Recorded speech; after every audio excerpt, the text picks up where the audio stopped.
Hello everybody.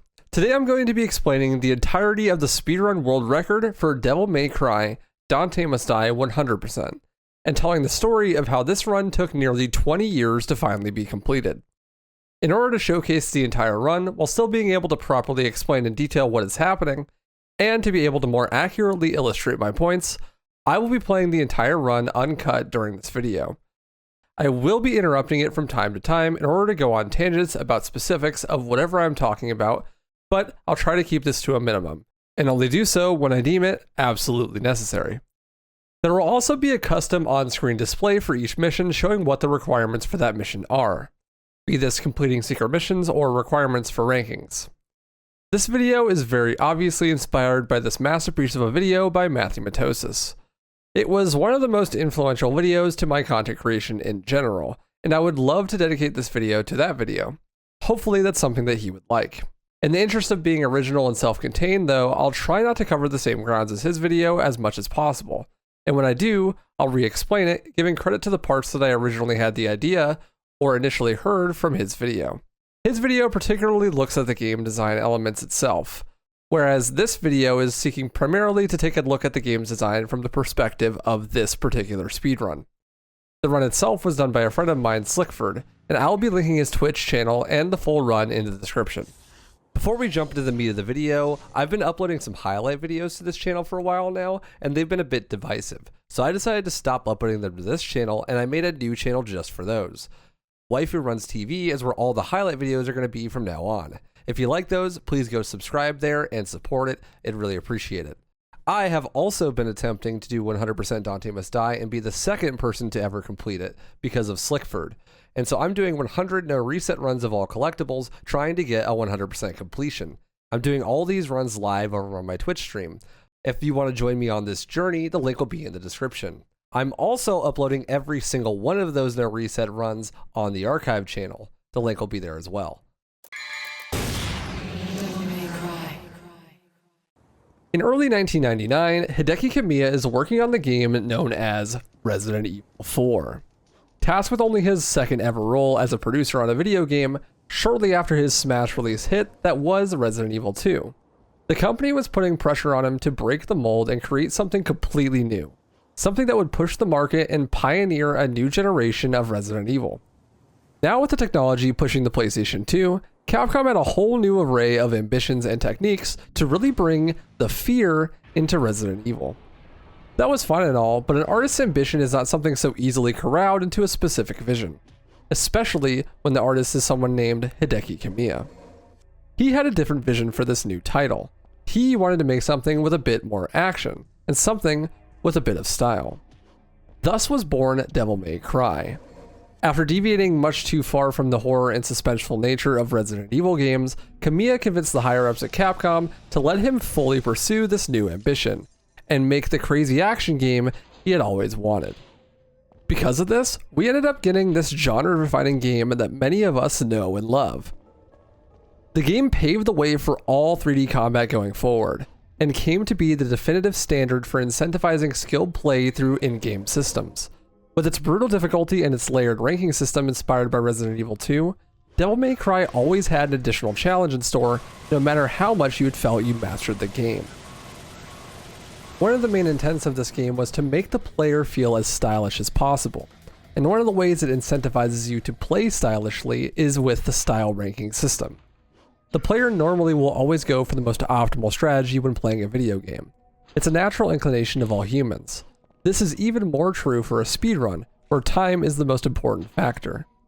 Kamiya deliberately tries to fight these innate urges in us by incentivizing us to use varied moves and alternative strategies through the style system. By giving the player more orbs when enemies die at a higher style rank, you convince the player that it is optimal to not always play optimally.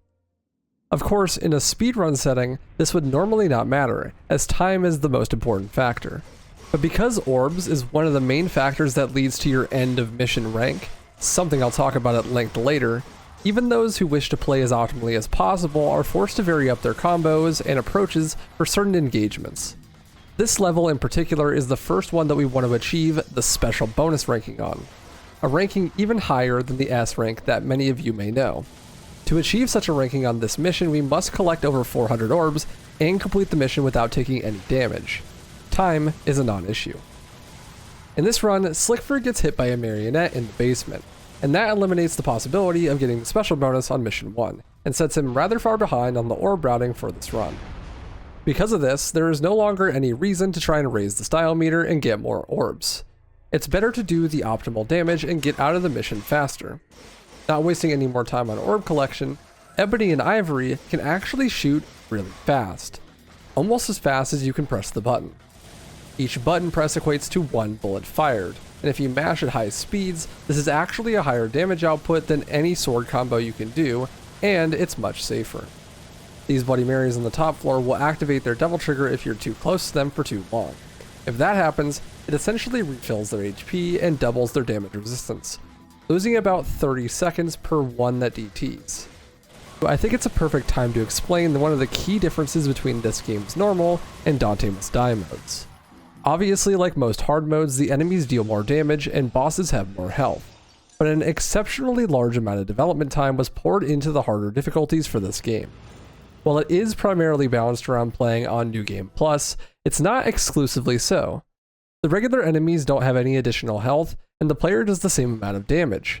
The largest determining factor in most engagements is the amount of knowledge the player has, as well as the actual execution and skill. This makes playing the game on harder difficulties much more rewarding than other action games. I would say that generally the increased attention and additional mechanics serve the game well in its higher difficulties. Except for one.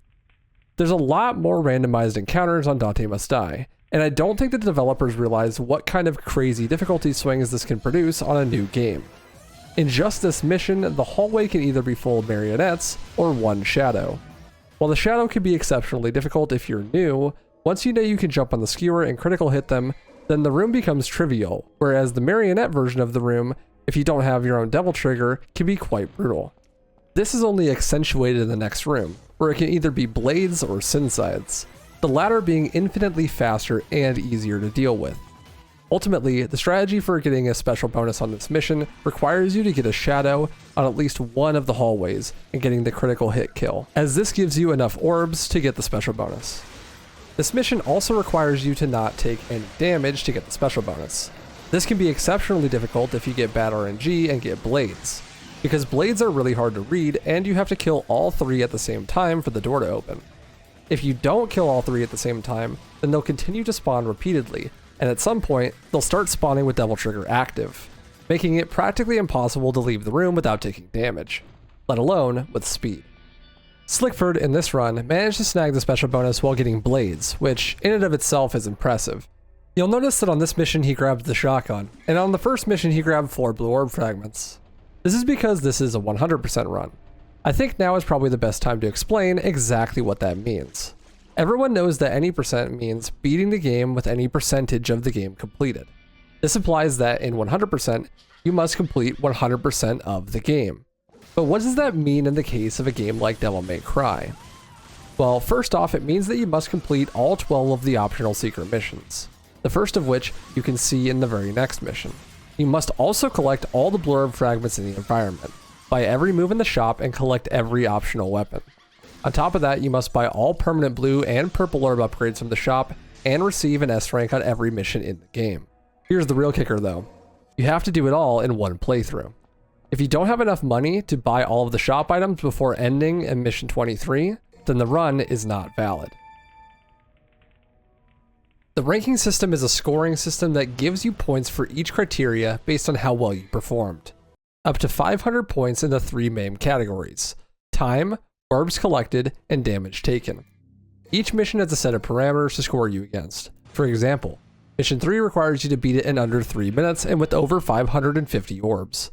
If you beat the mission in under 3 minutes, you receive 500 points.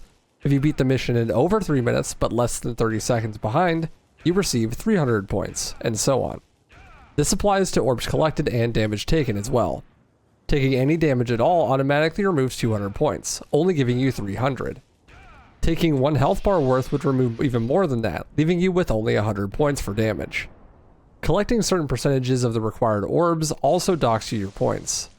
In order to get an S rank on Dante Must Die difficulty, you need a total of 700 points at the end of the mission. This is substantially easier than on normal or hard mode. Those require you to get 1,000 points for an S rank. The real kicker, however, is the special bonuses. The special bonus requires you to get 1,500 points. If you're at all good at math, you'll realize that means you have to perform perfectly in every domain of judgment: time, orbs, and damage. This creates an incredibly tense and scary system in place, domineering over your performance the entire run. To get enough orbs to be able to complete 100%, you need to have at least 10 special bonuses throughout the run. Out of 23 missions, that's nearly half the game where you would be required to play perfectly. On top of that, not every mission is even possible to get a special bonus on. In the current understanding of Dante Must Die 100%, you can only possibly get a special bonus on missions 1, 2, 3, 4, 5, 6, 8, 10, 11, 12, 13, 15, 17, 19, and 21. Some missions, like Mission 7, are literally impossible to special bonus because of the damage over time during the mission. Others, like Mission 16, simply take too long to get all 500 points from time because of the secret missions required for 100%. And some, like Mission 22, are so incomprehensively difficult to complete no damage that it's simply not doable for a single segment speedrun. Thankfully, it's not as grim as it seems, as completing secret missions gives you a bonus score towards the special bonus. Each secret mission has its own score value, and this can be useful for routing in things such as items. Item usage removes score, however. Each item has its own assigned score, and some of them are larger than others. Holy water, for example, only subtracts 100 score, so you can get away with using a few of them and still getting a special bonus on specific missions. This mission in particular is one of the many that Slickford is intending to get a special bonus on. He shot himself in the foot, however, by not getting the special bonus on Mission 1. Phantom is the first boss in the game, and he can be extremely difficult. The move Helmbreaker, where Dante falls out of the sky and slams his sword down, actually does more damage the farther you fall. So jumping off of the boss's abdomen and hitting his weak point while in Devil Trigger does an insane amount of damage. It's actually possible to stun lock him into the wall by doing this over and over again. This basically is the only way that you can finish Mission 3 in under the time restriction, while still doing the secret mission. This strategy is way easier with Air Hike, but you can only buy Air Hike by Mission 3 if you have a special bonus on Mission 1 and 2. By not getting the special bonus on Mission 1, he almost guarantees that he doesn't get it on Mission 3 either, making it much less likely that he's going to have enough orbs at the end of the run to buy everything he needs for completion. Besides the 3-minute time restriction, you also need to not take damage, but the water does slow damage over time that cannot be avoided. Thankfully, the secret mission gives you 200 score, just enough to offset the damage taken, making it possible to special bonus Mission 3. Getting all of the orbs collected is easy, as Phantom and this orb cache give you just enough. There are also some orbs chilling in the back here by the blue orb fragment, but we're going to save those for a later mission, where they'll be much more useful. I mentioned earlier that shadows have a critical kill that gives you more orbs when you do it. Well, lots of enemies have those actually. This secret mission is supposed to illustrate this property to the player with the Sin Scissor. If you parry the scissor when it tries to attack you, it leaves the scissor open for a counter. By sticking the blicky right in its face and pulling the trigger, you can instantly kill it. This is one of the more practical secret missions in the game, teaching the player more about obscure mechanics in a way that is fun and rewarding.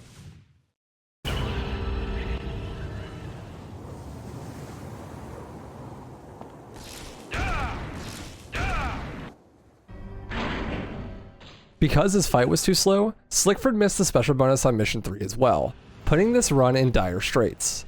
He tells himself that he has to get the special bonus on Mission 4 or it'll be near impossible to get a completion. This secret mission is a perfect example of how harder difficulty can change a speedrun in ways that you wouldn't expect. For the normal difficulty all collectibles speedrun, you actually would use and buy a holy water in this room, instantly killing all 100 Phantom babies and completing the secret mission. But because Dante Must Die mode makes the pricing of items substantially higher, this would never be viable. The price of a holy water is 4,100 orbs, as opposed to the normal 700. Needless to say, you won't be seeing Slickford buying any holy waters in this run. Another thing the difficulty changes is enemy placement and variety. As you may have noticed, particularly on Mission 2, you get much harder enemies earlier, and sometimes even mini-boss enemies can be fought multiple at a time. This mission features a Death Scissor, the older brother of the Sin Scissor. He's relatively harmless with his attacks being super telegraphed, and it just gives us another excuse to use double jump helm breakers and abuse the extra falling damage. If done correctly, you can kill this guy in one cycle, only having to dodge his attacks once. While this is relatively easy to avoid the attacks, getting hit by them would be extremely detrimental to Slickford's run, because even though you do 3 secret missions in this mission, you still have to know damage to get the special bonus. This is because the time restriction is much too harsh to be doing all 3 secret missions here. It is faster overall to do all 3 of them on this mission, but the time restriction is 4 minutes. In order to get the special bonus, it must be completed with all 3 secret missions without taking any damage and under 6 minutes. This is probably the only example in this run of missing out on a special bonus because of time, as speedrunners rarely have to cater to the in-game time limits being naturally faster than the developers intended. Slickford does a critical kill on the shadow in the hallway. This is ideally not required, as on Secret Mission 4 you fight 3 shadows at once, and getting critical on 2 of them should be enough orbs to get you the special bonus. But in case things go wrong, he wants to have the backup orbs. Even though we're currently doing Secret Mission 3, I want to talk about Secret Mission 4, because it's a special circumstance. Normally, failing a secret mission sends you back to the entrance of it, and you can immediately enter again and try the secret mission as many times as you want until you beat it. This is not the case for Secret Mission 4. If you die and fail the secret mission, you literally cannot try it again. This is the only secret mission in the game that works like this. It is also independently the hardest secret mission in the game by far, requiring you to fight 3 shadows at the same time. On Dante Must Die difficulty, after about 20 seconds or so, one of them will activate Devil Trigger. Let's talk about enemy Devil Trigger. It can be activated based on several factors depending on what room you're in. In most cases, there is an on-screen timer that tells you when the enemies will activate DT. Sometimes there is no timer, but being in proximity of the enemy for too long will cause them to activate it. And sometimes it occurs as a consequence of a set number of enemies in a room dying. The active effects of DT on enemies varies from enemy to enemy. For shadows, it simply gives them a passive attack that will try and hit you once every 2 seconds or so if you're too close.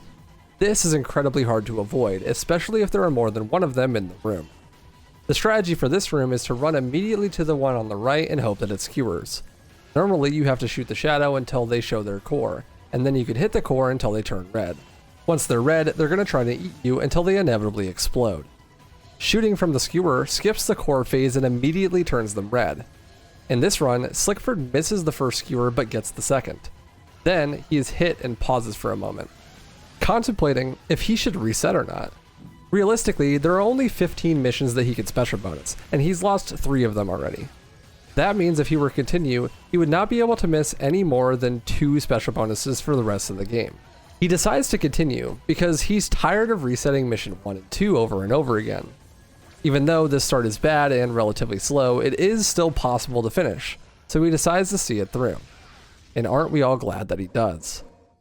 It also is worth mentioning that even though Devil May Cry is a legendary action game that set the standard, it certainly has its flaws. This secret mission in particular brilliantly illustrates how, while the lock-on system in this game was quite literally revolutionary, it's still kind of jank. No lock-on reticle to see who you're targeting and no manually switching of targets often leaves Dante standing on a skewer with a perfect opportunity to get a critical hit, only for him to switch targets to another shadow, ruining the opportunity. This happens a lot, especially in the many shadow fights in this speedrun.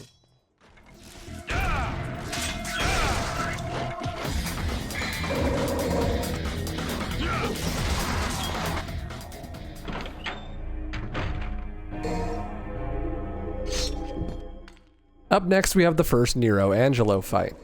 This boss is a real rival, but they balanced him a little too well. Here we'll see the implementation of a technique called slash canceling. By spinning the left stick in a circle after slashing, you can trick the game into canceling the animation. This is so that you can walk more quickly after attacking. Doing so, then immediately attacking again, makes it so you never do a heavy knockback attack, allowing you to chain many hits with ease. If you're close enough to the place where Nero teleports to when he switches phases, the cutscene actually gets skipped. From here, this loop is continued until the fight's completion. I imagine that slash canceling is an intentional mechanic, but one that was specifically designed to make movement out of attacks feel smoother.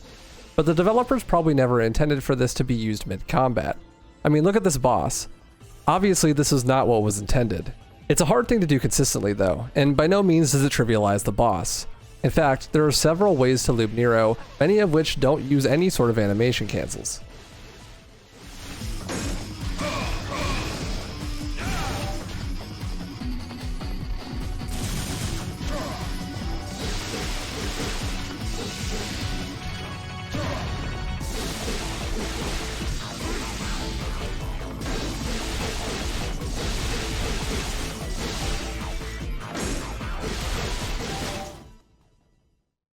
Nerves are an undeniable and inevitable factor in a run like this. In the situation that Slickford is in right now, he really needs the special bonus on the next two missions. These both require no damage, but the upside is they're both relatively short. He should be grateful he's not playing the PS2 version. This run's done on the HD collection on PC, as it's the fastest version of the game, from load screens and a few other factors. Shadows on the original PS2 version of the game can't be killed instantly via their critical hit, on Dante Must Die difficulty specifically. This is a property that is applied when they have DT active on the PC version. It's hard to say if this is an intentional design decision made by the developers at launch, or if it was just a small oversight with the way that the DT passive abilities were applied. It's hard to say, but I'm not sure it's something that they would have bothered to fix in other versions if it wasn't intentional in the first place. There are other things that break the game in this version that were never fixed, so it's strange that in particular that this was adjusted. Devil May Cry, because of its difficulty, and in the grand scheme of things its lack of popularity, was never a popular speedrun. But among the categories of this unpopular speedrun was the most unpopular set of categories, the Dante Must Die categories. Even though the game is incredibly hard, I would argue that it's almost always fair. In Matthew Matosis' video, he goes pretty in-depth talking about human reaction time and the amount of wind-up attack animation should have, and all the minute details. I love this conversation, and I agree with him on this one. Most of the attacks in this game are fair, and the ones that aren't are avoidable by having good positioning. And I think that this level of fairness even applies to the ranking system itself. It's always possible to get an S rank, and it's always possible to get the special bonus. You just have to know how to do it and be able to execute. There is always enough orbs on the way to make the orb requirement simple. There's always enough time to beat the level and under the requirement. There's always the ability to negate damage. The problem that arises in a speedrun is that not only do you have to be able to competently enough actually get the ranks required, but you have to do it quickly. And a lot of the decision making that is involved in the process of completing with a certain rank is thrown completely out the window in the name of speed. The special bonus on Mission 6 is essentially completely random, because the fastest strategy for killing the plasmas is to just slash cancel them. This puts you in range of their attack that is actually unreactable. In normal circumstances, you would know that you shouldn't get this close, but for a speedrun, you must because it's faster. This is not the fault of the game specifically, but it is something that I think developers should consider when designing their games, especially if you're going to incentivize certain styles of play, like with what the ranking system does in this game. It's also nearly impossible to dodge their range attacks if they're off camera. The audio cue is massively early, and they have two separate range attacks that have the same audio cue and require different types of dodging. Sure, keeping them on camera and actually killing them will solve this problem, but when you present the player with the option to run past them, you should also make that a viable option. No one masters a game like a speedrunner. When most people have played to their heart's content, the game is put on the shelf, only to be revisited maybe once a year, often less than that. A transient experience, impactful and enjoyable, but ultimately one of the many experiences gleaned from just one of many games played in a person's lifetime. This is not true for the speedrunner. For the speedrunner, the game is a sort of mechanical playground, a proving ground for one's skill, ingenuity, and endurance. The closest I can get to as a comparison is sports like football or basketball. For the basketball player, the simple act of playing basketball often is not the thing that keeps them playing. Their motivation often comes from the desire to see their competence at the game increase. Their ability to perform becoming greater over time motivates their continued engagement and can even at times become addicting. That is what it is truly like to love a game. And this rings true whether the game is physical or digital. In fact, this is true for all domains of competence in general.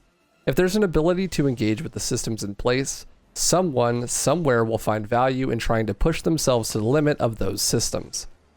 This sort of approach is not for everyone. Most people like to passively engage in games, whether they be physical or digital. And there's nothing wrong with that, but that is not the path of a speedrunner. Games like Devil May Cry lean into this, incentivizing the player to achieve the highest level of mastery. The sheer existence of a special bonus makes people want to see if they can collect them all. Unfortunately, this mission is where the game stumbles upon delivery of this concept. Mission 7 is the only mission in the game that's literally impossible to special bonus. The time restriction is 3 minutes and the orb requirement is 650. In order to get the orbs, you must kill the hallway phantom. As a backup, Slickford grabs these orbs just to make sure the route is a little bit more comfy. Then you need to kill both of these frosts and complete the mission. The problem is, to special bonus, you also have to take no damage. And well, you take damage over time the whole level. This means that it's literally impossible to get all 500 points from the damage column. There was some effort to counteract this though. While in Devil Trigger, you still take damage from the damage over time, but this damage doesn't count for the end mission ranking. So if you stay in Devil Trigger for most of the time, you'll only get a small degrade in your rank relative to how much it would be if this wasn't the case. There's also a secret mission on this level, similar to how it works in 3. If you complete the secret mission, it gives you enough points to counteract the points lost from the damage over time.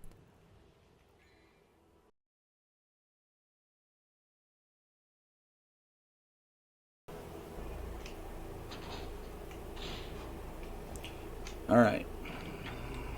Now to the worst part of the game. The problem is, this secret mission is completely random. It requires you to get these Cyclopses to kill each other with their rock attacks. Not only is the attack random, but the actual health of each spider is also random. So you would have to get to this secret mission in less than a minute, while in DT, not get hit, and get ungodly lucky so they both kill each other in less than a minute. No one has ever had this happen. And without some serious grinding, I'm not even sure it's possible. This is a rare example of the game being completely overtuned. And I'm just glad that it's limited to basically just this. For the most part, the game is fair and balanced rather well, allowing for multiple approaches to the same situation and having many of them be viable. Despite this, it took many years before anyone was able to even complete a single segment speedrun of Dante Must Die mode from a new game file. The first recorded run I could find was on Speed Demo's archive, and it was a 1:17:43 from Stern in 2006, a whole 5 years after the game launched. The any% normal scene was fairly active, however, starting from Maxilob's revival of the game around 2016. Over the years, the exact motivations of speedrunners change. Influenced by culture and other speedruns, the priorities and objectives as runners can shift from one sort of speedrun to another. Traditionally, any% is the most popular and coveted category because it is the fastest. But in recent years, another type of category has risen to compete with the classic that is any%. And this is the hardest difficulty 100% category. Doom Eternal's Ultra Nightmare 100% category specifically is the defining speedrun that has made this such a lasting impact on the speedrunning community.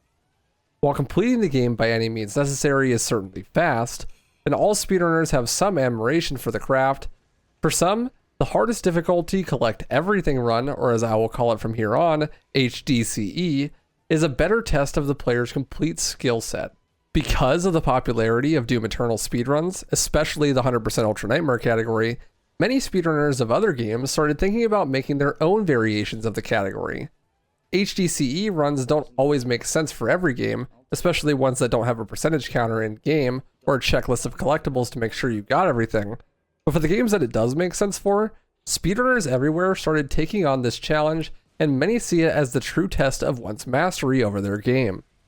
Most games make their categories based off of, well, categorical distinctions between types of runs.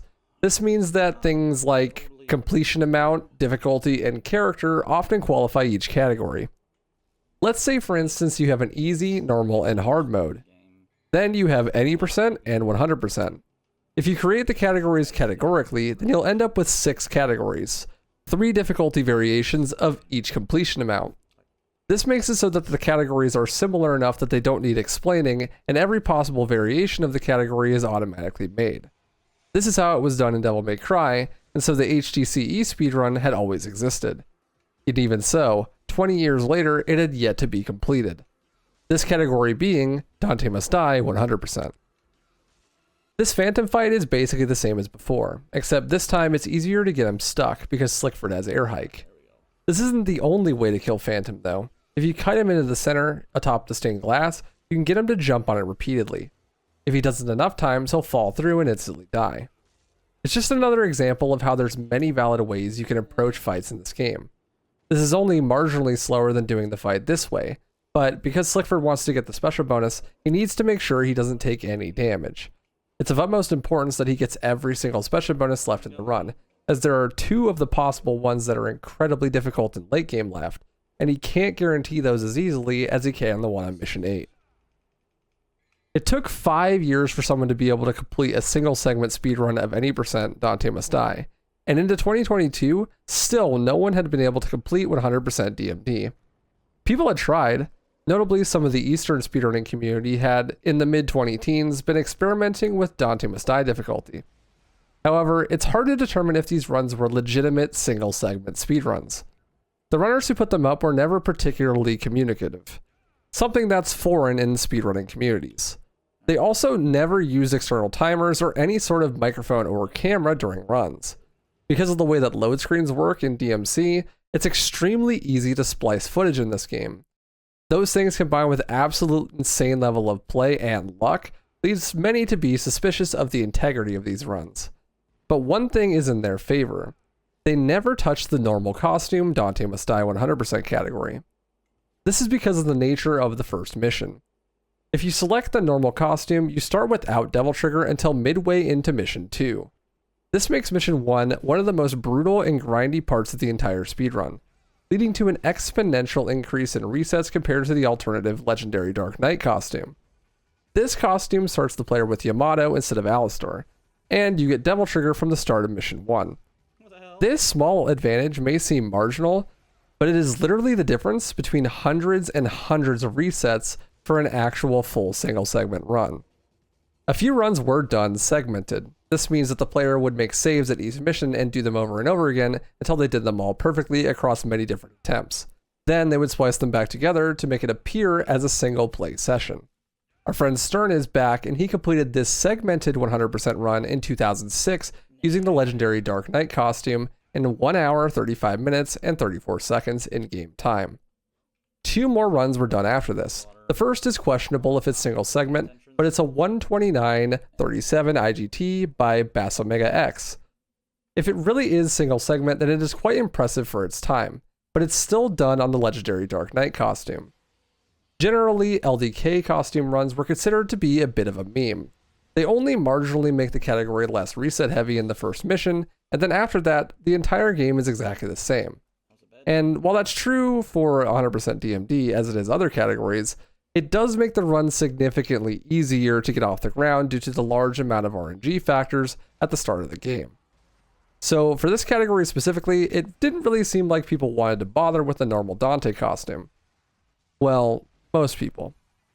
Next was Yami, who completed a single segment run, this time much more convincingly single segment, in 1 hour, 28 minutes, and 38 seconds.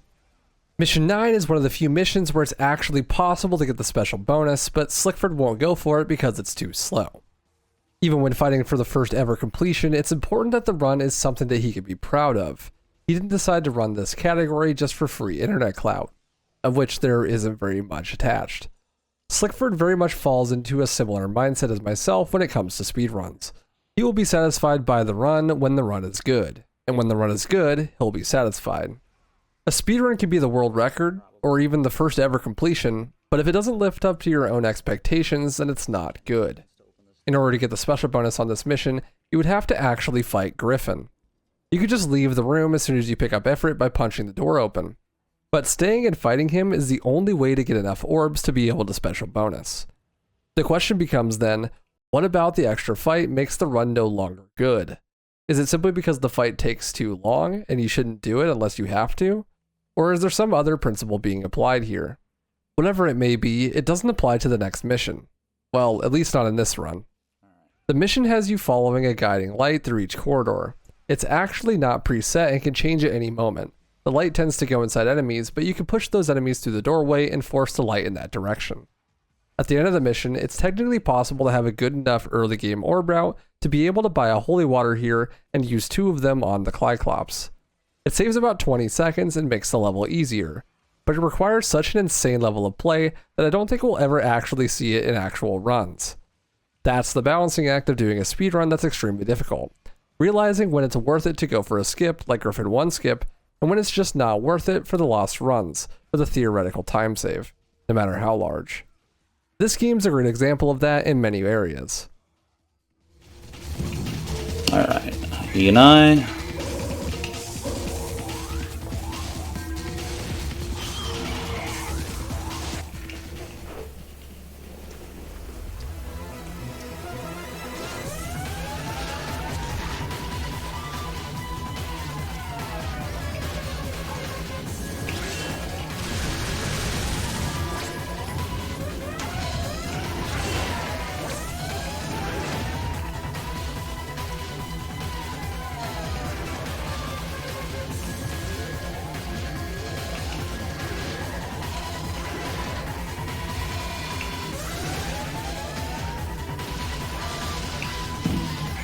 Alright, now don't get hit.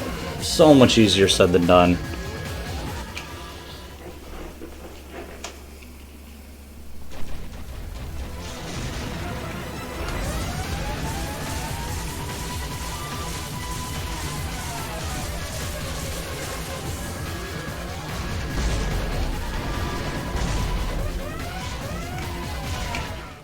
Because you have to buy all the abilities at some point, it doesn't really matter in what order you buy them. If it saves time to buy Vortex earlier than Meteor, then that's what you should do. Kind of. You see, there is one major choke point that is important to consider. The second Nero Angelo fight is significantly faster and safer if you have Kick 13 level 2 and Inferno. 3 insanely expensive moves.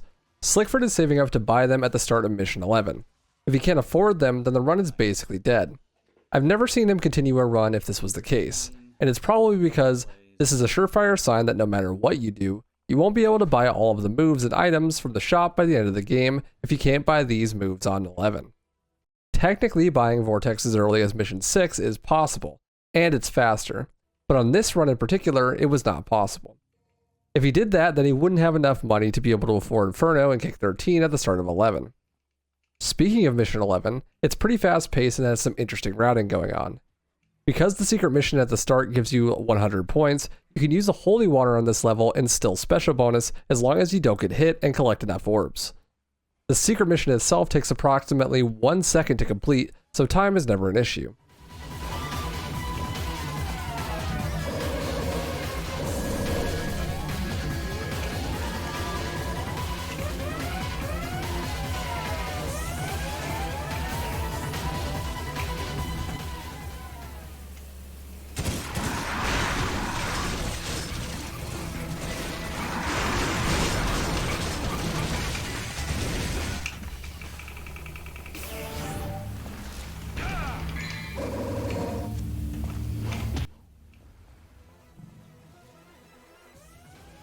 Oh no! No! Oh. Wow! You use this holy water to kill all of the blades at once, spawning in the second blue herb fragment on this mission. The strategy is kind of risky, as it makes the mission a bit more strict on damage taken. At this point, Slickford can't afford to miss a single special bonus, so doing this strategy was a pretty ballsy move. I really enjoy the counterbalancing that is done for the secret missions in the ranking system. You'll get to see more of this on Mission 15. For the second Nero Angelo fight, Slickford uses a new looping method with the grenade gun and Ifrit. By following up Inferno with Kick 13, you can do a ton of damage to Nero and get him to block. Once he blocks, you can shoot the grenade gun and do a fully charged punch. Doing this twice and jumping away causes him to do the meteor attack, which you can then follow up with another loop of the same combo. Because the grenade gun gives you such insane amount of DT per shot, this loop is self-sustaining. Kick 13 and Inferno, being moves that require DT to use normally, could not be spammed like this if it were not for the amount of DT that you get when you shoot something with the grenade gun. Manually deactivating Devil Trigger has a penalty of about 1 whole rune. This can be circumvented by having the game turn it off for you. by changing rooms or activating certain cutscenes. This is used throughout the run to maintain a high level of double trigger at all times. Double trigger's impact on damage is calculated on the impact of the attack, so starting kick 13 then deactivating it makes it do way less damage. But the subsequent hits of kick 13 help to build the double trigger back that you used when you deactivated it.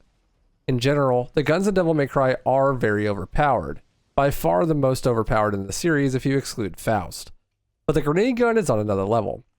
You can cancel the recoil animation by rolling or slashing with the sword, both of which nearly double the recovery time, allowing you to completely stun lock whole groups of enemies. That, combined with the fact that the DT grenade gun shot keeps their enhanced damage and DT buildup when you deactivate DT after shooting, basically makes it impossible to run out of DT if you know what you're doing. The grenade gun isn't the only good gun though. In this run, you'll see the shotgun and Ebony and Ivory used a bit too. Each has their own purpose and feel, good enough to be used in actual situations. Ebony and Ivory especially show their strength in the Griffin 2 fight. In this section, you'll notice Slickford changing to Ifrit specifically for these frosts. Some enemies are weaker to some weapons, as you might expect. Ice lizards are weak to fire, but this is just a small sign of a greater design inclination that permeates all throughout the first Devil May Cry. While the game's combat is very fun and expressive, and you can approach every combat encounter in a unique and varied way, most encounters, or should I say, most enemies, do have a pre-programmed and planned out specific way that is most optimal to beat them. Because of this, I like to think that the enemies in DMC1 are sort of puzzles. Dissecting the most efficient way of dealing with each of them is fun and engaging, even if after a while it can become sort of unsatisfying once you know the trick for most enemies. This is exemplified really well on this mission, as the Frosts are taken out with Inferno followed by Kick 13, and the Death Scythe a few Helmbreakers. The trick is just standing still and waiting for him, and like many other enemies, once you know the trick, there isn't much incentive to fight him in any other way. This design decision can be seen across most of the enemies in the game. For example, with Shadows, critting them on top of the Skewer, for Sin Scissors, the crit after you parry, or a double jump Helmbreaker, and for Nobodies, Stinger Grenade Gun canceling. It seems as though all of these enemies were designed in a specific way so that they have one specific counter that's very effective. You can fight them in other ways, but once you know the most effective method, it doesn't really feel like it's ever worth it to do anything else. This isn't true for the bosses though. Obviously for a speedrun there is a fast and efficient method to them, but they don't feel deliberately designed. In fact, I don't think anyone on the dev team would have imagined that you would fight Griffin by shooting him from afar with DT'd Ebony and Ivory. Well, maybe they would, but not like this.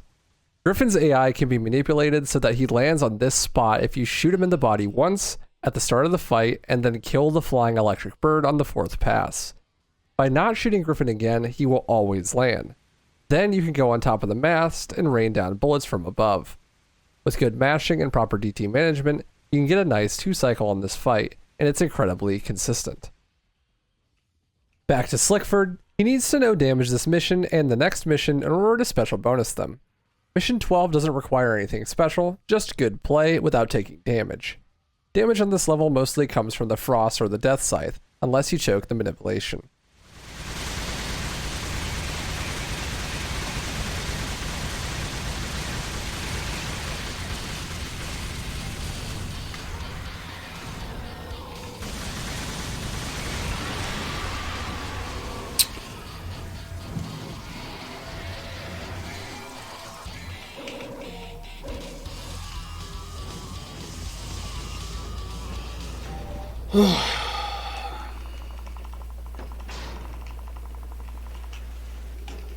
Crazy? Huh. Mission 13 is a bit more extra. Having to deal with the underwater mechanics, you need to use the needle gun to kill some blades. The 2 required kills don't give you enough orbs to get the special bonus, so we need to go into the side room and collect a blue orb fragment. There are also 2 boxes that house some orbs, and we grab those too. Slickford needs to kill 1 extra blade on this mission before completing to get enough orbs for the special bonus. He could choose the one in either room, whatever is deemed faster or safer. Usually, we kill the one on the way out of the bonus room because it's a lot safer, but this run was done before that was discovered. With this special bonus, he has now completed 8 of the 10 special bonuses required to get the 69,000 orbs to complete the run. But the last 2 special bonuses are the hardest in the whole run to get. He has to try to get them from either missions 15, 17, 19, or 21. 15 and 17 are notoriously difficult because they are both long and difficult levels that require no damage taken. 19 and 21 are both relatively easy, but anything can happen. A stray hit could cause the end of the run if he doesn't get a special bonus on both of those missions.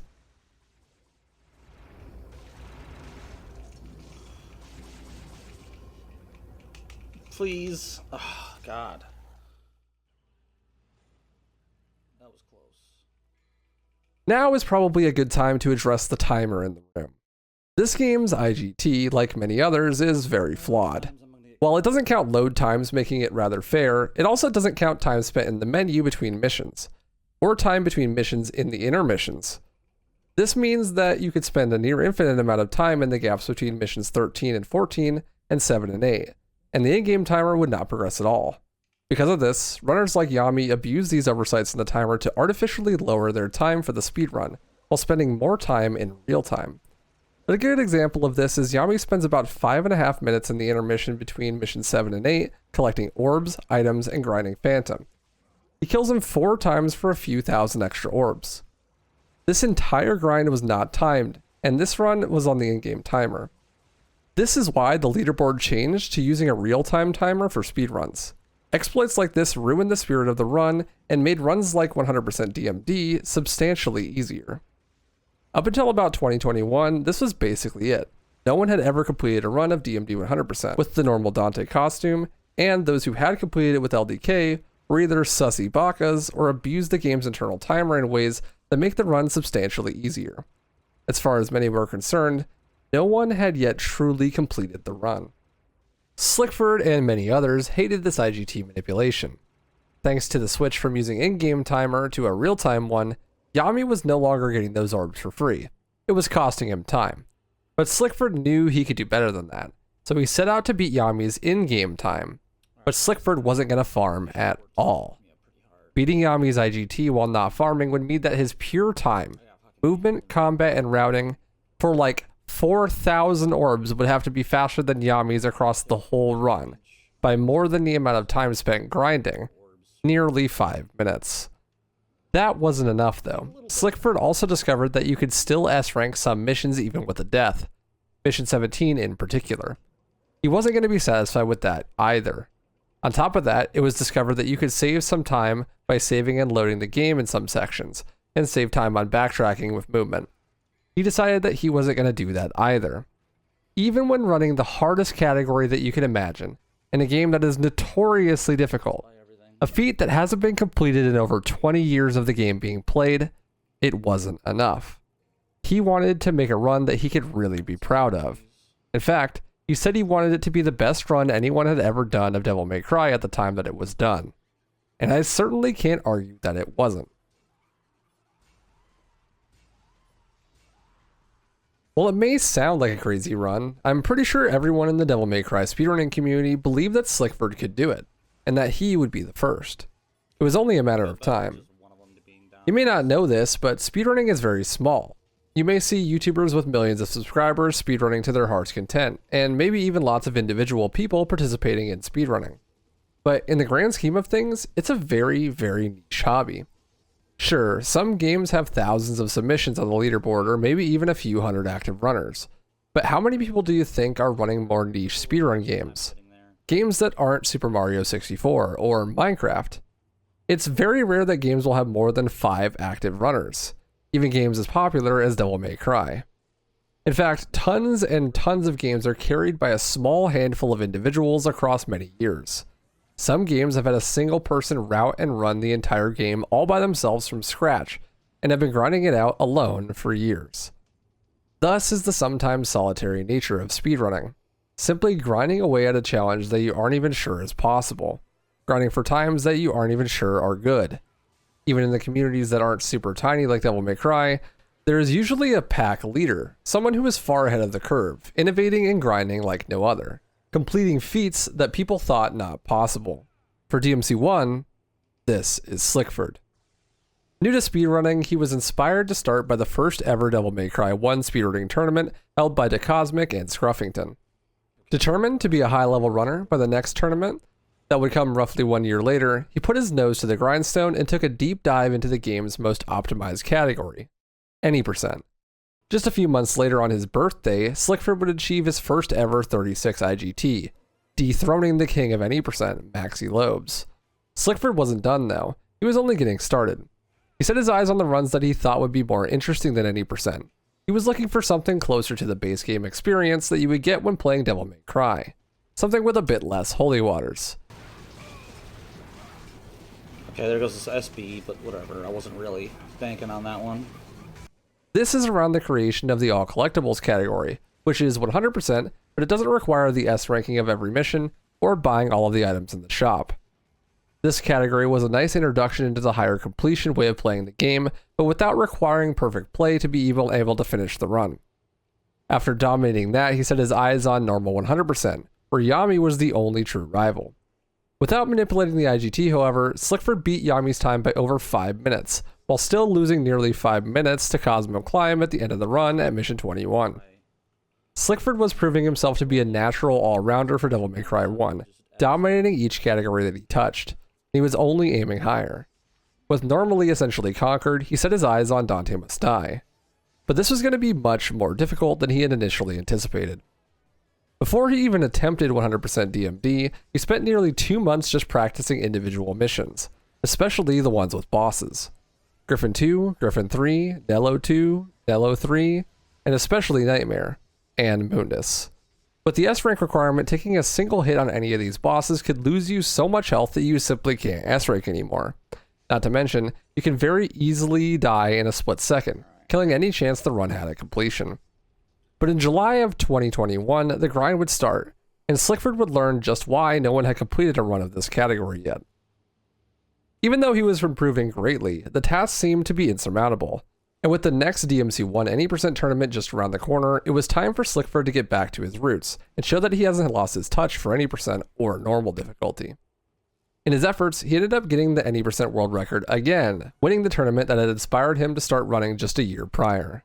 With the wind at his back, it seemed that he was getting close to a completion though. Many months of grinding led to steady improvement, barring some personal things getting in the way of doing runs for a month or so. It was a great process, and the orbs were flowing like wine. By his birthday next year, Slickford was really hitting his stride. Tons and tons of runs were literally minutes ahead of Yami's time without grinding, and on good orb pace into late game. But there was always something in the way, some small incident that would completely and utterly kill the run. Back to this run, Slickford lost his opportunity to get the special bonus by getting hit. Normally you'd be able to special bonus on this mission with no damage, because the secret mission gives 200 points, and if you use 2 holy waters to end it immediately, these cancel each other out, leaving you with the ability to special bonus if you just play perfectly. I mentioned saving and loading being a thing that Slickford wasn't going to do. Well, around this time it was discovered that there is a glitch associated with saving and loading. It turns out, on the PC version of Devil May Cry, if you complete a mission after completing a secret mission inside that mission, for example, complete mission 3 while doing critical hit, and then save in the mission clear screen, when you go to the main menu and load that save, it actually transfers the extra points from the secret mission from mission 3 to mission 4. This means you can make the ranking system easier to manage by just quitting to the main menu and loading again. It was decided that this strategy would not be allowed for 100% runs, because it goes against the idea of the category. In the wake of this decision, the new category, Save and Quit 100%, was created for those who want to manipulate the rankings with this glitch during a 100% run.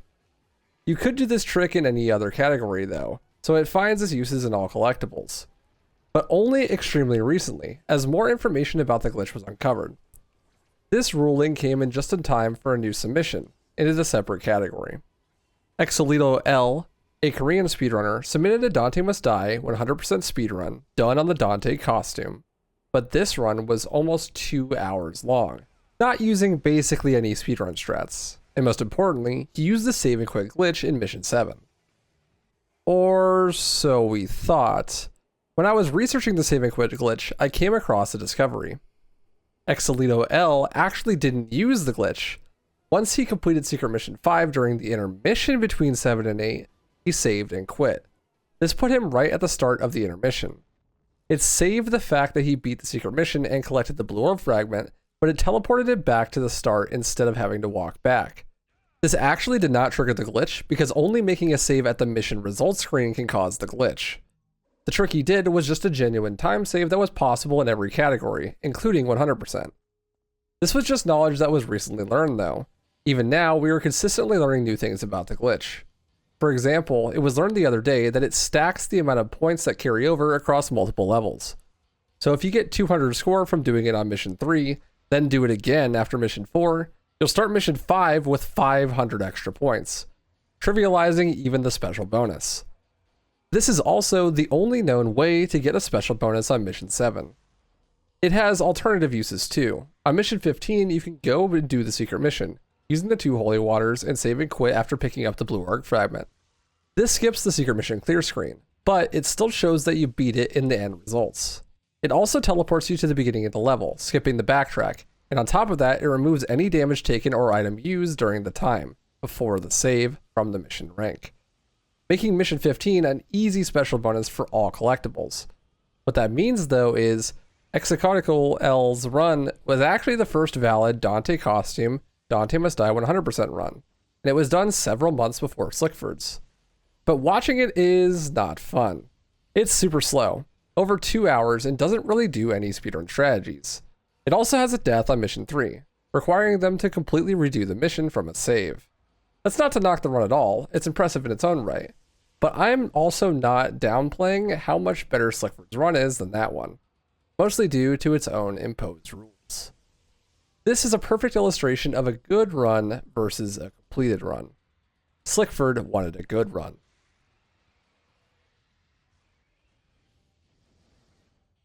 Griffin 3 is by far the longest fight in the run. His health bar is deceptive. Using Meteor right as the fight starts, lines up 2 double hits, absolutely demolishing the first phase. But once the second phase starts, he gets significantly more damage resistance from the same attacks. Using the grenade gun to keep up Devil Trigger and using Meteor along straightaways to guarantee more double hits is ideal. The boss attacks are completely random. They don't even seem to be influenced by proximity. Because of this, some attacks are much slower than others, and don't leave good openings. In particular, the lightning that is in the shape of a ball is positively terrible. It's really hard to dodge and impossible to punish. The grid, on the other hand, is completely free. You can build total DT and consistently do damage the entire time. The run is currently not so optimized that the time loss from either of these attacks would actually be substantial, but maybe one day it could be. If it does, this will be really annoying. You'll also notice that Griffin can fall down. This is supposed to be a reward for doing lots of damage quickly. His chest opens up and it's a weak point. At least, it does on PS2. The PC version, however, doesn't have this. The weak point never opens, and it's nearly impossible to hit him while he's laying on the ground. It's literally just a time loss. With mission 15 completed, Slickford still needs 2 more special bonuses, and the last opportunities are on 17, 19, and 21. But first, he has to survive the nightmare that is to come.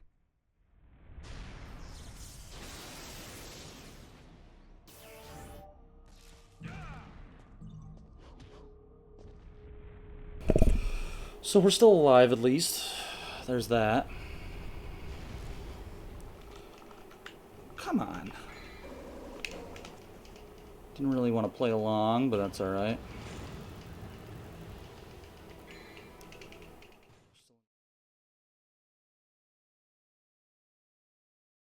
This mission has 2 secret missions in it. We haven't talked about them very much. The 2 on this mission in particular perfectly illustrate the 2 potential sides of the coin for a secret mission. One of the things that makes this speedrun so cool is that you get to see all the secret missions done in a quick manner. These missions can sometimes require a completely different skill set to normal gameplay. The Skull Stairs secret mission is basically a platforming test, as well as a tutorial showing you that you can jump on enemies' heads. It's rather easy, but easy things can be exceptionally difficult, especially when the secret missions have changes based on the difficulty. This one in particular makes it harder so that the skulls actually attack you, drastically raising the difficulty. I don't even blame you. Although it's still not too hard, it's just a bit harder to recover if you don't do it first try. The second is completely normal gameplay. You track down a few shadows and kill them, as if Dante Must Die difficulty didn't already have enough of them. If you haven't gotten sick of hearing a Psycho Siren yet, then let me tell you, a few hundred resets in and you will be. The soundtrack overall is amazing. It really gets you pumped and makes you feel alive while doing combat. Yeah, man, I hope that doesn't. Certain enemies have specific music attached to them. In this instance, the shadows and death scythes and scissors share the same Psycho Siren soundtrack. With the added amount of them across the playthrough, I really wish that they would maybe have made it room specific, or maybe even random. Even though it does give the enemies a more profound sense of personality. Maybe that's just a playing the game too much issue. It's not very fun. Well, kind of fun. Sure can throw some bullcrap at you, though.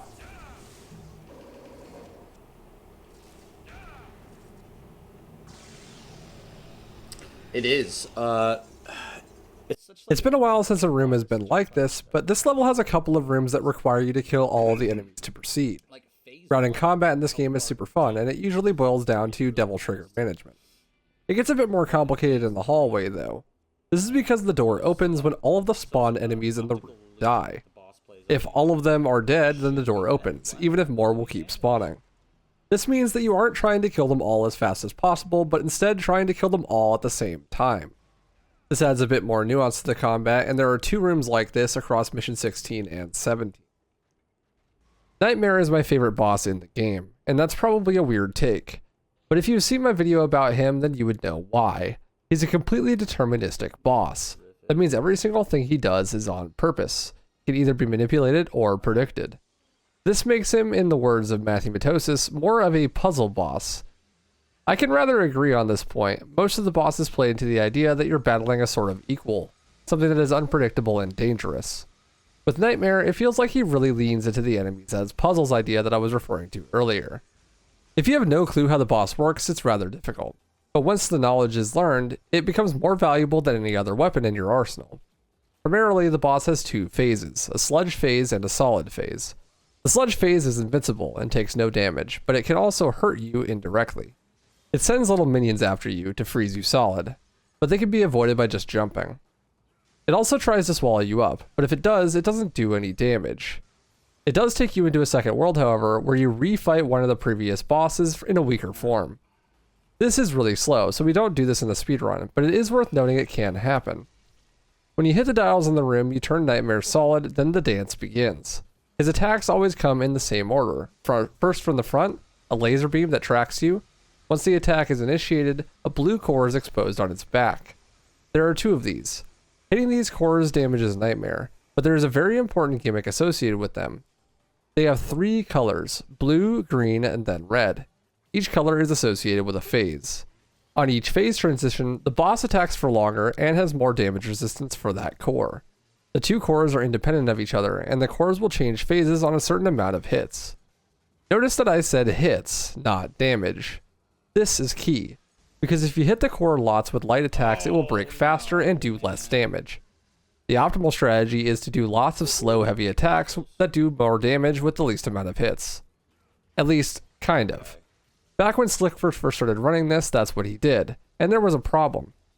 He would always end up breaking both the top core and the back core on every fight. This is an issue because the cores maintain their phases across all 3 fights, so if you break 2 cores in the first fight, you'll end up with all 3 cores being red on Mission 20. This makes the fight take ages and way more likely to kill you. Upon some investigation, I discovered that the Eastern runners had actually crafted a solution for this problem a long time ago. It turns out you can get a quick kill on the first Nightmare by doing what we call DeSote strats. Doing a double jump helm breaker almost instantly breaks the first core to green. This is good because the cores can only break once a fight, and the top core being green gives you more time to do more damage while he's attacking. Then you spam Stinger and Grenade Gun over and over. Guns don't actually damage the core's phases. This includes the Grenade Gun. That allows for tons of free damage without having to worry about breaking the cores.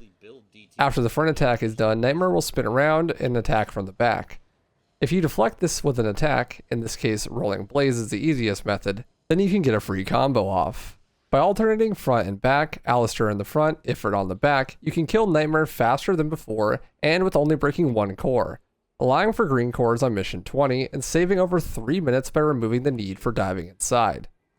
Before we would dive, because diving resets the hit counter on the cores, but so does the fight ending.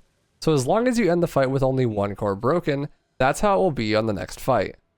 It's an extremely esoteric boss. One that I am not so sure worked as well as they may have liked for a casual playthrough.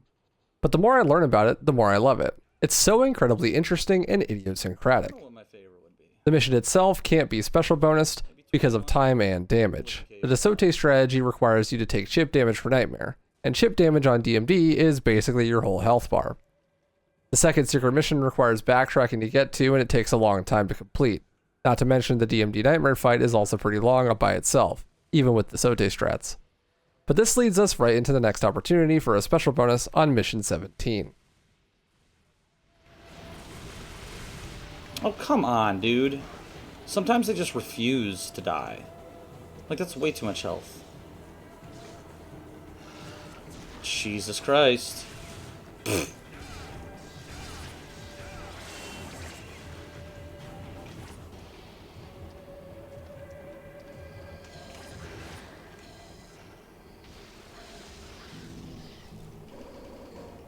Alright, that was very slow.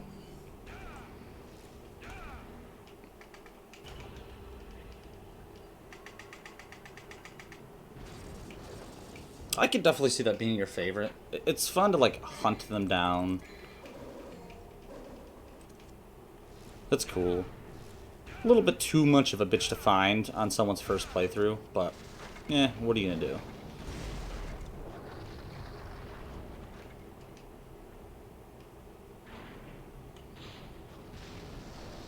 Yeah, jump, don't stinger.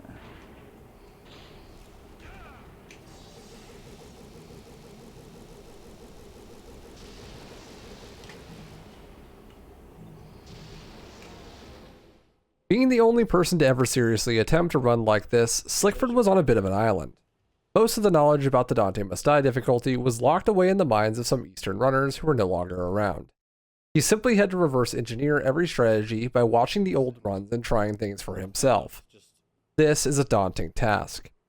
While Devil May Cry may be short, it has no shortage of mechanics. I swear we learn something new about this weird-ass game every single day. There was something so cool about it though. Grinding and exploring what felt like a lost art. Forbidden knowledge and execution beyond what was thought possible. Slickford's grind was astonishing to me, and I was so engaged in it. Every chance I got, I would be there, asking questions, theorizing routes. I got so invested that I ended up just learning the category myself. I wasn't ready to jump into running it just yet. I had other plans. But I could see how much someone like Slickford would benefit from a little community push towards gathering the information. This is what led me to doing a deep dive into the ranking system and Nightmare specifically. Our knowledge of both of these things has increased so much over the last year it's unimaginable. But he was still kind of on an island. Being the first is hard. While he had the moral support of the community and the collective strategy development of at least the two of us, he still had to grind it out alone. And he would. Each night, Slickford would come home from work and grind away at this monster of a category. Day in and day out, Slick would only ever get a few hours each night after a long day of work to chip away at this monster. And the fact that he was actually able to do it without compromising his otherwise normally life is really admirable and impressive. This mission is his last chance to get some buffer room for orbs before he really has to perform. After Mission 17, the only two missions you can really special bonus are 19 and 21, and Slick still needs 2 more. This mission requires a fair bit of orbs and no damage to get the special bonus. The secret mission at the start doesn't do much to compensate for damage taken, especially from Nero. The Frosts have also an absolute bullshit attack right out of the cutscene.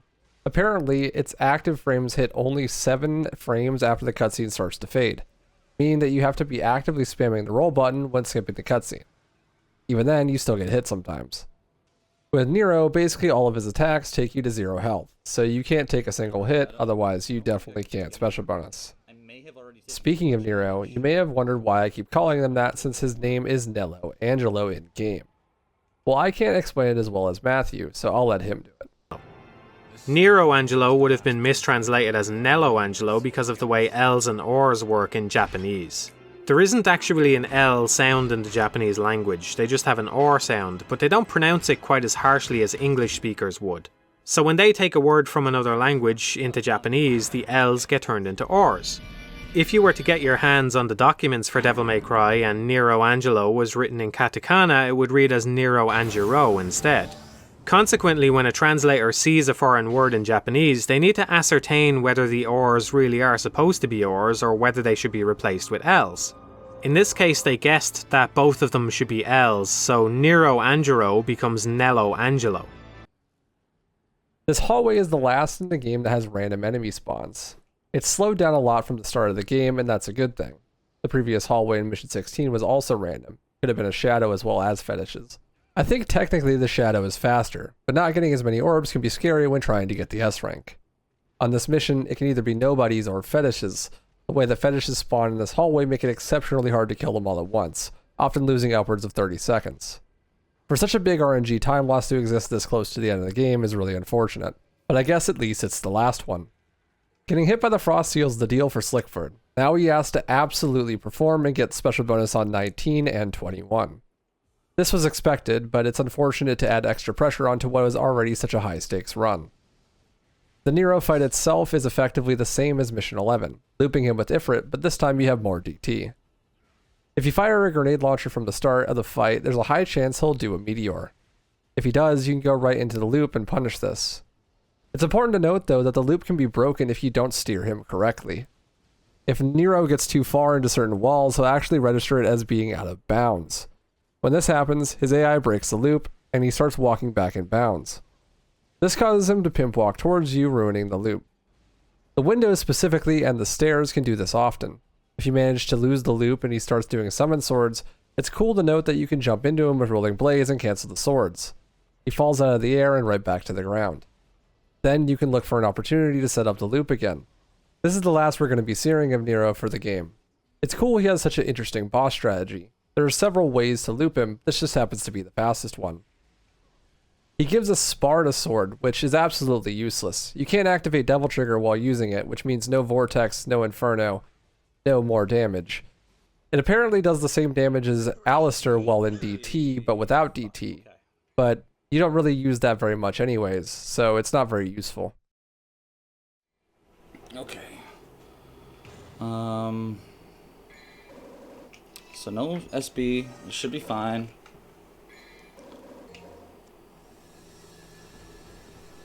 I need 19 and 21 though.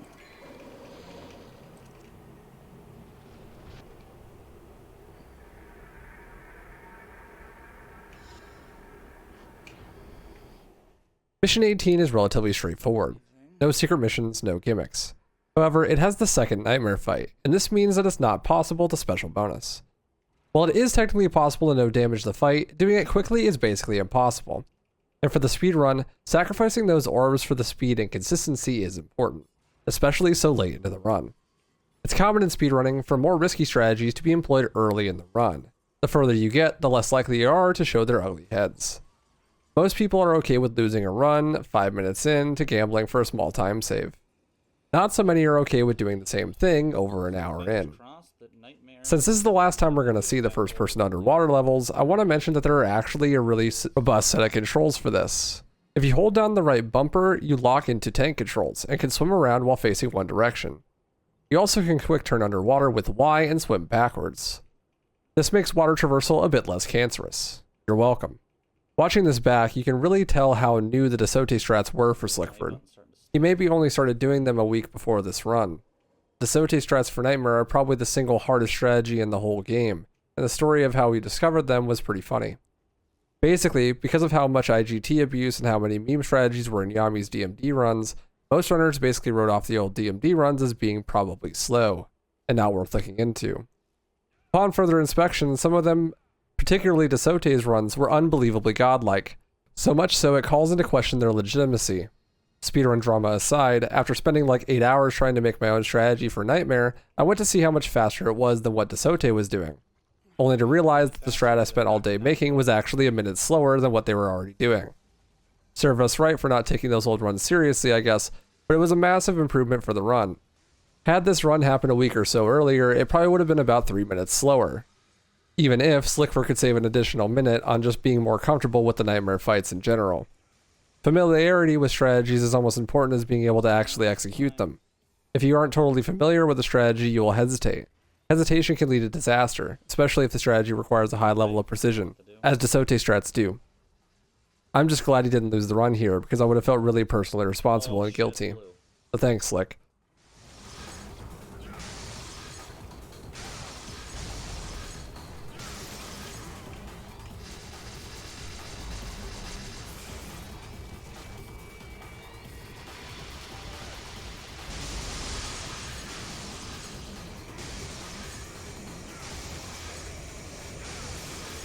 Okay, I did not see that coming. I thought he would go down. It's my fault.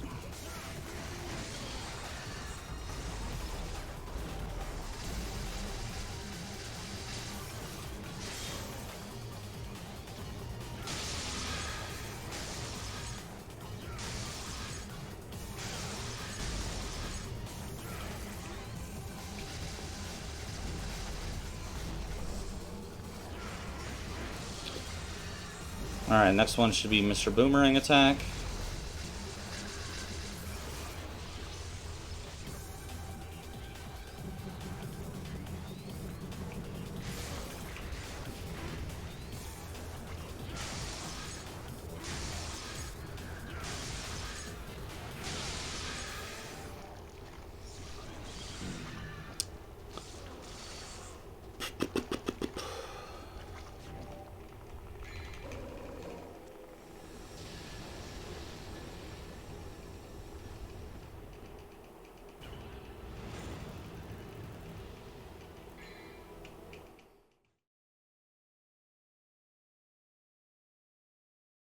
At this point, Slickford absolutely has to special bonus on mission 19.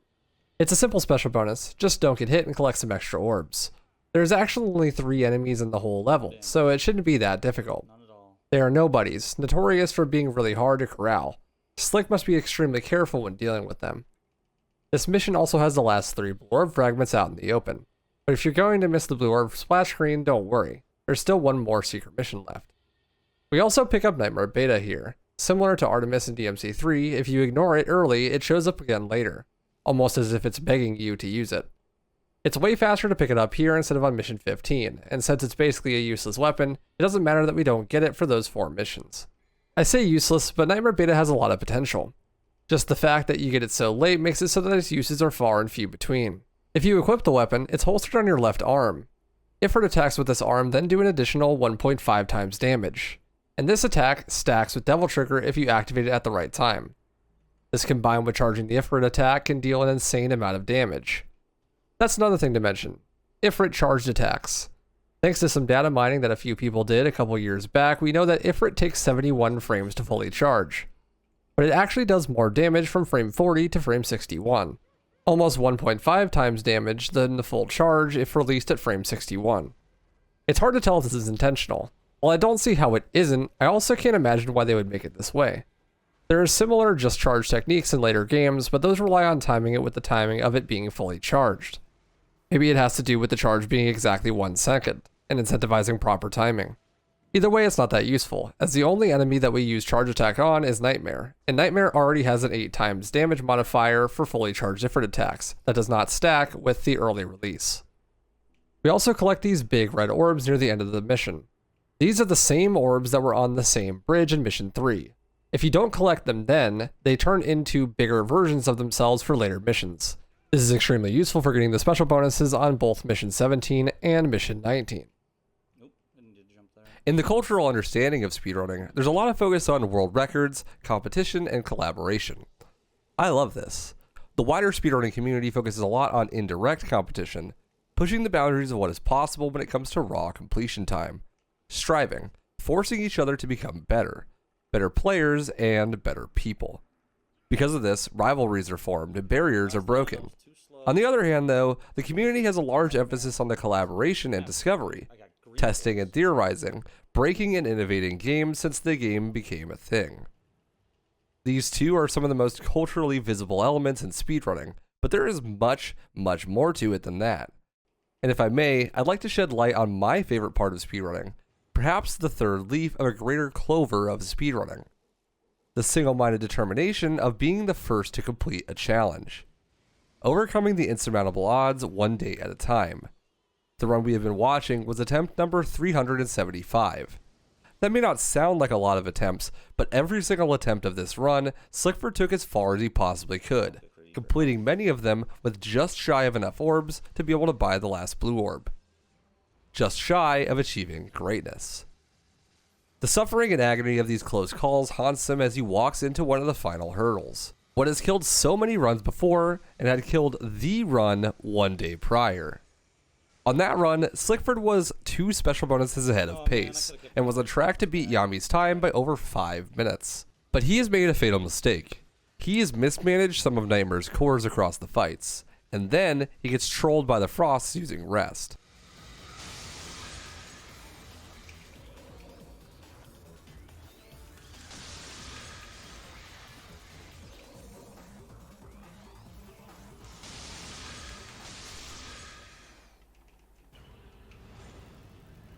No! No! No! No! He misses the time requirement on this mission by 5 seconds, giving him an A rank. This invalidates the run. This was the run that almost was. There are many like this one, close calls, runs ahead of pace in the late game that died to some small, stupid mistake. There were even more that never left the first mission, plagued by Bloody Marys blocking harder than Camilla will block you on Twitter. But that would never stop Slickford, for he would grind seemingly forever to get the run that he wanted, to prove that he could be the first to complete this run, to prove that he was the master of Devil May Cry. In order to get an S rank while using both holy waters to guarantee safety on the final phase, you have to dive and kill Nero one last time for the orbs. Probably not. I'm probably gonna have to hit him in the back a couple of times. Oh, you didn't give me any health, huh? That's weird. Normally the first skull you... Oh! None of that!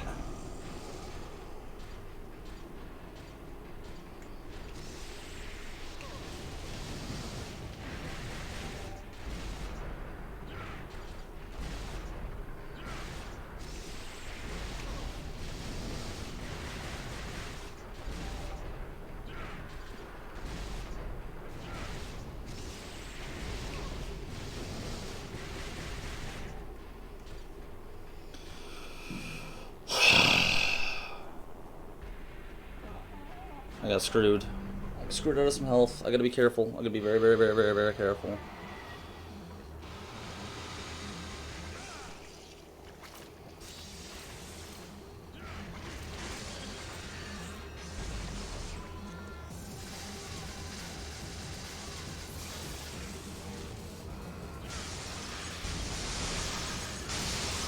No! Oh my god, this is such a mess.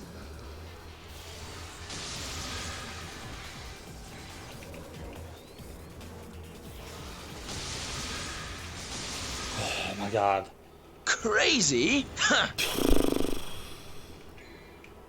It's hard to describe just how much pressure there is on this mission. Slickford needs to get his last special bonus to be able to afford the final blue orb, and to do that, he has to no damage mission 21. This is one of the easiest special bonuses in the whole game to get, but you can easily be trolled by the nobodies simply refusing to cooperate. By aerating them 3 times in the back, you can force them into the small state. When they're small, they can't do anything to stop you from stun looping them with Stinger and Grenade Gun. The secret mission just requires you to grab the Bangle of Time.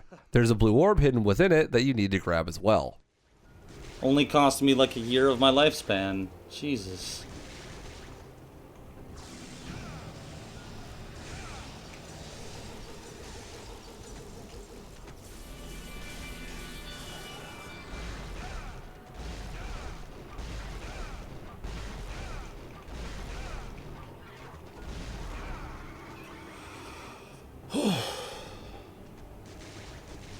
That's not even the hard one. We're not even to the hard fight yet. Remember. Fucking Mundus.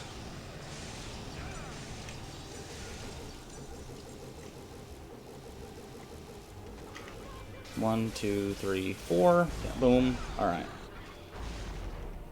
Go that. Yeah, go that way.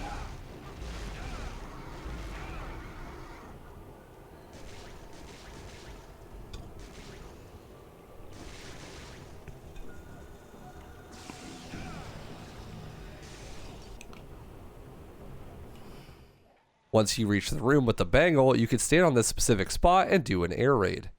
When you do the move Vortex, it automatically locks onto an enemy. You can override this by holding down the right trigger. If you override this after already being locked on, it just goes in a straight line in the direction that you were facing mid-lock on. You can use this to climb the room and go straight to the bangle. This is a variation of a trick called the Cosmo Climb, because it was found by the Cosmic. The Bangle of Time itself isn't used at all. In fact, I've never even seen it used before. I hear that it slows down time at the expense of Devil Trigger, but honestly I can't even substantiate that. The rest of the mission plays out with bated breath. The thing that you need to break to open the door is across the room, and you can line up with the grenade gun to break it from afar. This is a lot faster than going over there and coming back. It's been theorized that in this room you might be able to Cosmo Climb to the dial, skipping most of the mission. Unfortunately, there's nothing to lock onto in this room to set it up. Even if there was though, I don't think it would work. On mission 1, if you have air hike, you could jump straight back to the door that leads to mission 8 from the top of the horse statue. The door, however, is locked, and there's a text saying something about how you aren't supposed to be here yet. So after this third nobody, I gotta remember to switch to shotgun.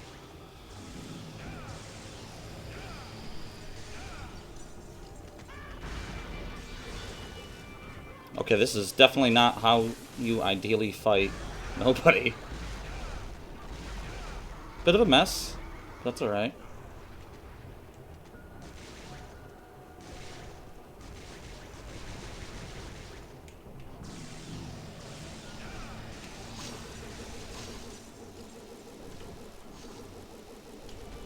One, two, three, four.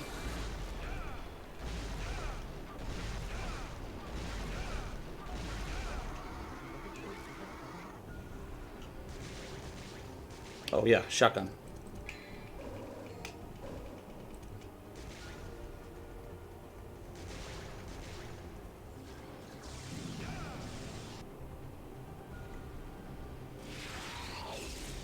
Either way, it's interesting to think about. And you do actually get to do the namesake itself, Cosmo Climb, to skip this platforming section at the end of mission 21. Saved it.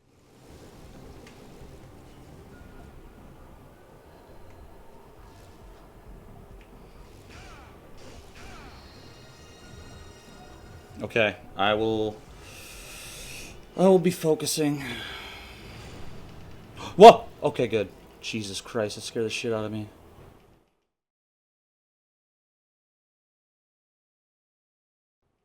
He's finally arrived, the final battle with Mundus. Having already bought everything you need for 100% completion, Slick just needs to complete the last 2 missions with an S rank.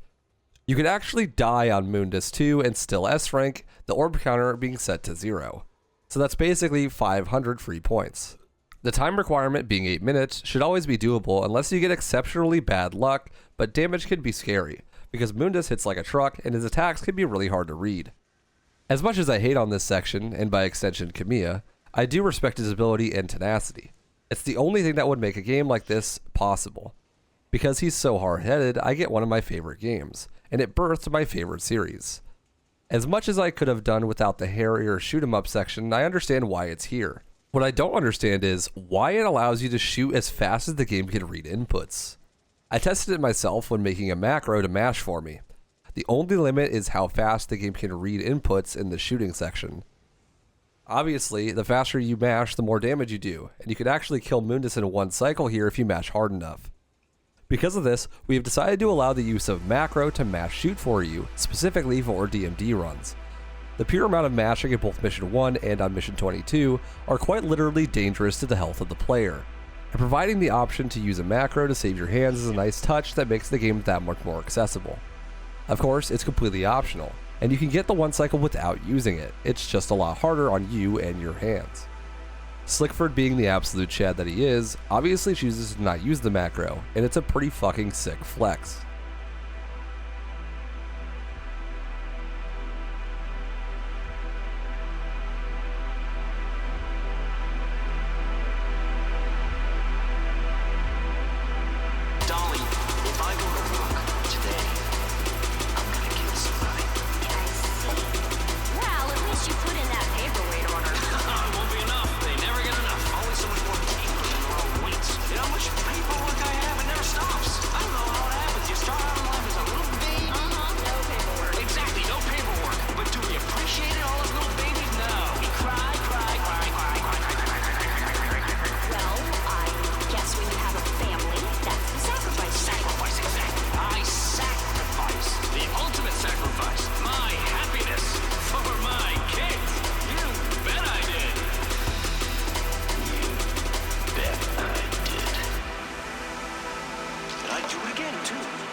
that you love.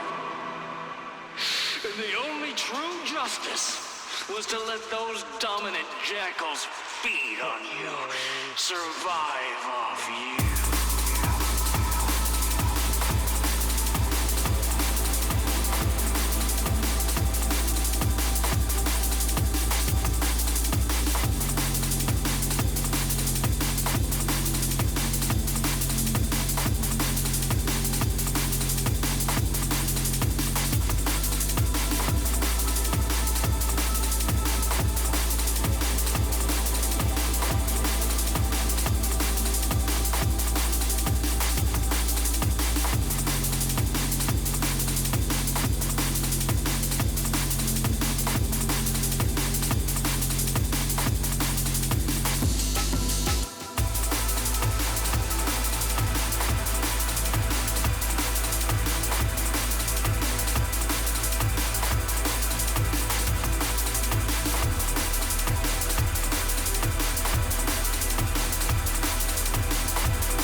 The second phase is much more tenable, but also extremely difficult. Mundus has about 10 different attacks, each one is possible to layer on top of another. The further into the fight you get, the faster the attacks come out, and the more likely the attacks are to overlap in ways that are nearly undodgeable. This is where you'll see the shotgun being used to break the orbs. The yellow orbs just shoot at you, and the big orbs contain Devil Trigger. After some time, Mundus will call the big orbs and use them to create fireballs. Because of this, you don't actually want to break them, because reflecting the fireballs is one of your biggest sources of damage. Speaking of damage, you don't do any. Round Trip and Meteor are your best bet, but finding good times to get them off safely is rare. Getting a good old slash cancel off on him is good too, but it's punished fairly quickly. This fight takes a long time, but until recently this was the only way we knew how to fight him. At least it was until I do what I do best, making strategies that are faster but much more cancerous. You could actually save upwards of 3 minutes on this fight if you just jump in the lava and swing away. You will be taking damage all the way down to 1 HP, but you won't die.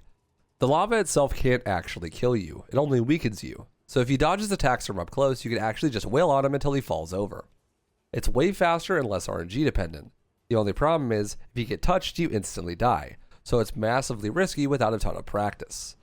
There's also one attack that you can do that is very hard to dodge if you're in the lava. In particular, there is a yellow ball pattern that is extremely hard to read and can often leave you dead if you're in the lava when it happens. As endlessly impressive as this run is, it's crazy to think that such a strategy could have been implemented as well. But who would be crazy enough to actually do it? Out the other side, Slickford has done it. He beat Mission 22 with an S rank and is on his way home to collect his prizes. Mission 23 is an easy S rank. All he has to do is collect a few orbs and not die. After everything he's gone through, this is his victory lap. One last fuck you to the game that is tormented for the past year and some change. A declaration to the world that I am the best, and that I fucking did it. Now that it's been done, it's been proven to be possible. The universal rule applies here. Once it's done, it will be done again. Laying the groundwork is a tremendous task. Whether it's Kamiya laying the groundwork for all action games, Maxilobes laying the groundwork for Devil May Cry Speedrunning, or Slickford laying the groundwork for Dante Must Die 100%. I just want to give a shout out to anyone out there that's laying the groundwork, building a community and conquering the unknown. You're truly pushing what was thought possible, and we're all the better for it.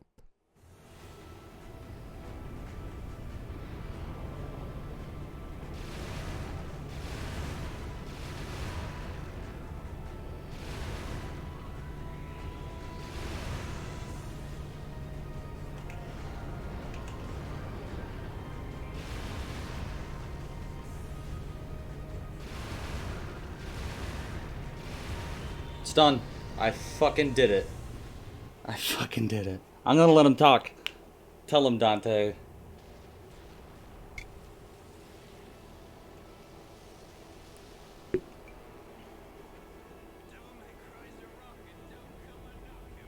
Yeah.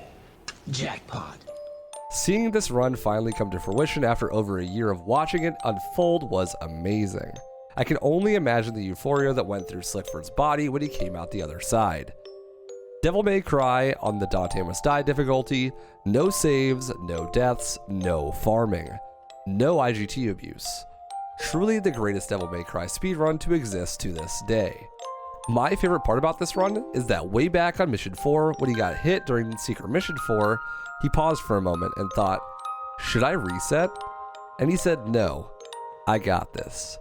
That hard-headed tenacity, the willingness to chip away at insurmountable goals day after day, is truly inspiring.